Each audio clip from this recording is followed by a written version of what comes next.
மக்களே ஒரு காலேஜ் பையன் வந்து டிஎம்கேவோட 200 ரூபா 500 ரூபா காசு கொடுத்துருப்பாங்க போலக்கு. அந்த பையன் பேசுறான், 2026ல நான் வந்து திமுக தான் ஓட்டு போடுவேன். அதாவது திமுக வந்து எனக்கு 1000 ரூபா காசு கொடுக்குது, அதனால நான் ஓட்டு போடுவேன். அதனால என் ஓட்டு வந்து திமுகவுக்கு தான் அப்படின்னு சொல்லி வீடியோ ஒன்று பேசியிருக்காப்புலங்க.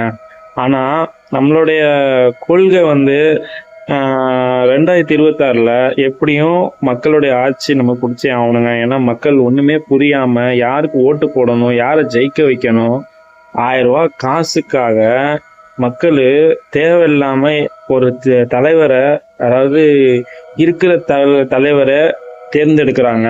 அதாவது எப்படின்னா, என்ன பண்ணுன்னு மக்களுக்கு தெரியல. யாரு காசு கொடுக்குறாங்களோ அவங்கள தேர்ந்தெடுத்து தலையில தூக்கி வைக்கிறாங்க. காசால நம்ம ஓட்டு வந்து சிதறி போயிருது. அதாவது 5000 ரூபாய் காசு கொடுத்தா 3000 ரூபாய் காசு கொடுக்குறாங்கிறதால நம்ம ஓட்டு போடக்கூடாது. நம்ம நாட்டுல நல்ல தலைவரை நம்ம உருவாக்கணும்.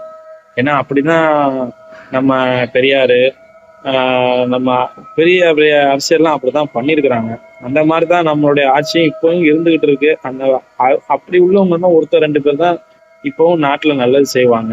நம்ம ஓட்டை வந்து கரெக்டான முறையில நம்ம 2026ல போடணுங்க. ஏன்னா இப்ப டிஎம்கே கட்சியை பாத்தீங்கன்னா, அவங்க இந்த மதுவை நம்பிதான் வாழ்ந்துட்டு இருக்காங்க. எப்போ மது ஒழிதோ அப்பதான் நம்ம தமிழ்நாடு உருப்பிடுங்க. மதுவால ஆக்சிடென்ட் ஆகுது, மது குடிச்சிட்டு கற்பழி கற்பழிப்பு பண்றாங்க, விபச்சாரம் அதிகமா நடக்குது. மது ஒழிச்சுக்கிட்டுனா மட்டும்தான் நம்ம தமிழ்நாடு உருப்பிடும். ஏகப்பட்ட இதுங்க. போலீஸ் ஸ்டேஷன்ல போய் ஒரு கம்ப்ளைண்ட் கொடுக்க முடியல. நம்ம போலீஸை பார்த்தா நம்மளாம் பயப்பட வேண்டியதா இருக்கு. ராத்திரில பாதுகாப்பு இல்லை, பெண்களுக்கு பாதுகாப்பு இல்லை. ஒரு நல்ல தலைவரை நம்ம 2026ல உருவாக்கணுங்க.